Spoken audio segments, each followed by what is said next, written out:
സംസ്ഥാനം വീണ്ടും ഒരു മഴക്കാലത്തിലേക്ക് പോവുകയാണ് എന്ന മുന്നറിയിപ്പ് നൽകുകയാണ് കാലാവസ്ഥാ കേന്ദ്രം. കാരണം സംസ്ഥാനത്ത് വീണ്ടും അതിശക്തമായ മഴ വരുന്നു. പത്തനംതിട്ടയിലും ഇടുക്കിയിലും ഒക്കെ ഓറഞ്ച് അലർട്ട് പ്രഖ്യാപിച്ചിട്ടുണ്ട്. ഇന്ന് നിലവിൽ 7 ജില്ലകളിൽ യെല്ലോ അലർട്ടുമാണ്. തിരുവനന്തപുരത്ത് നിന്ന് അർജുൻ രാജ് കാലാവസ്ഥാ വിവരങ്ങളുമായി ചേരുന്നു. അർജുൻ, എങ്ങനെയാണ് പുതുക്കിയ കാലാവസ്ഥ മുന്നറിയിപ്പ് വന്നിരിക്കുന്നത്? എന്തെങ്കിലും ആശങ്കപ്പെടേണ്ട സാഹചര്യമുണ്ടോ? മുന്നൊരുക്കങ്ങൾ വേണമോ? എങ്ങനെയാണ്?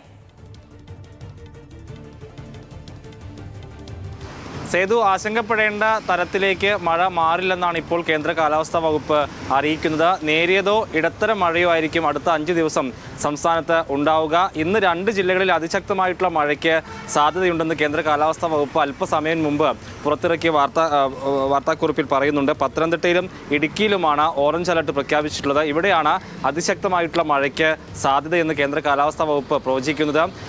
ബംഗാൾ ഉൾക്കടലിൽ 2 ചക്രവാത ചുഴി നിലവിൽ സ്ഥിതി ചെയ്യുന്നുണ്ട്. അതാണ് ഇപ്പോൾ സംസ്ഥാനത്ത് പൊതുവെ തെക്കൻ ജില്ലകളിലൊക്കെ മഴ പെയ്യാനുള്ളൊരു കാരണം. ഇതിലൊരു ചക്രവാത ചുഴി വരും ദിവസങ്ങളിൽ നാളെയോടുകൂടി ന്യൂനമർദ്ദമാകാനുള്ള സാധ്യത നിലനിൽക്കുന്നു. അത് ഒഡീഷ, ആന്ധ്ര തീരങ്ങളിലേക്കായിരിക്കും കരയിൽ പ്രവേശിക്കുക. പക്ഷേ അതിൻ്റെ സ്വാധീന ഫലത്തിൽ സംസ്ഥാനത്ത് മഴയുണ്ടാകാനുള്ള സാധ്യതയാണ് കേന്ദ്ര കാലാവസ്ഥാ വകുപ്പ് പ്രവചിക്കുന്നത്. തെക്കൻ ജില്ലകളിലാണ് ഇന്നലെ തൊട്ട് ശക്തമായിട്ടുള്ള മഴ ഉള്ളത്. തിരുവനന്തപുരത്തൊക്കെ ഇന്നലെ രാത്രി തൊട്ട് ശക്തമായിട്ടുള്ള മഴ ഇടവിട്ട് പെയ്യുന്നുണ്ട്. നിലവിൽ യെല്ലോ അലർട്ടാണ് തിരുവനന്തപുരത്ത് ഉൾപ്പെടെ നൽകിയിട്ടുള്ളത്. പത്തനംതിട്ടയിലും ഇടുക്കിയിലും ഓറഞ്ച് അലർട്ട്, മറ്റ് 7 ജില്ലകളിലാണ് യെല്ലോ അലർട്ട് നൽകിയിട്ടുള്ളത്. അതായത് തിരുവനന്തപുരം തൊട്ട് പാലക്കാട് വരെയുള്ള ജില്ലകളിലാണ് 7 ജില്ലകളിലാണ് യെല്ലോ അലർട്ട് ഉള്ളത്. മറ്റ് ജില്ലകളിൽ നിലവിൽ ഗ്രീൻ അലർട്ട്, അതായത് നേരിയ മഴയ്ക്കുള്ള സാധ്യതയാണ് പറയുന്നത്. നാളെയും വടക്കൻ മധ്യ ജില്ലകളിലേക്കായിരിക്കും തെക്കൻ മധ്യ ജില്ലകളിലേക്കായിരിക്കും മഴ ഉണ്ടാകുകയെന്നാണ് കേന്ദ്ര കാലാവസ്ഥാ വകുപ്പ് അറിയിക്കുന്നത്.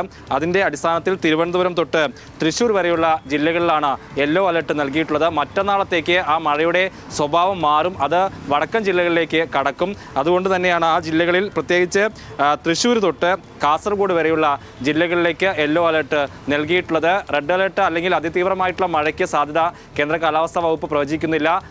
നിലവിൽ പറഞ്ഞിരിക്കുന്നത് ശക്തമോ ഇടത്തരം മഴയോ ആയിരിക്കും സംസ്ഥാനത്ത് പെയ്യുകയാണെങ്കിൽ തന്നെ ഉണ്ടാവുക. അതുകൊണ്ട് തന്നെ ഏതെങ്കിലും തരത്തിലുള്ള ആശങ്കപ്പെടേണ്ട സാഹചര്യത്തിലേക്ക് കാര്യങ്ങൾ പോകില്ല. അതേസമയത്ത് ഒരു മുൻകരുതലിന്റെ ഭാഗമായി ജാഗ്രത തുടരണമെന്നാണ് കേന്ദ്ര കാലാവസ്ഥാ വകുപ്പ് അറിയിക്കുന്നത്. വ്യക്തമാണ്. അപ്പോൾ ഏറ്റവും പുതിയ മഴ മുന്നറിയിപ്പുകൾ പ്രേക്ഷകരിലേക്ക് എത്തിക്കുകയാണ് തിരുവനന്തപുരത്ത് നിന്ന് അർജുൻ രാജ്.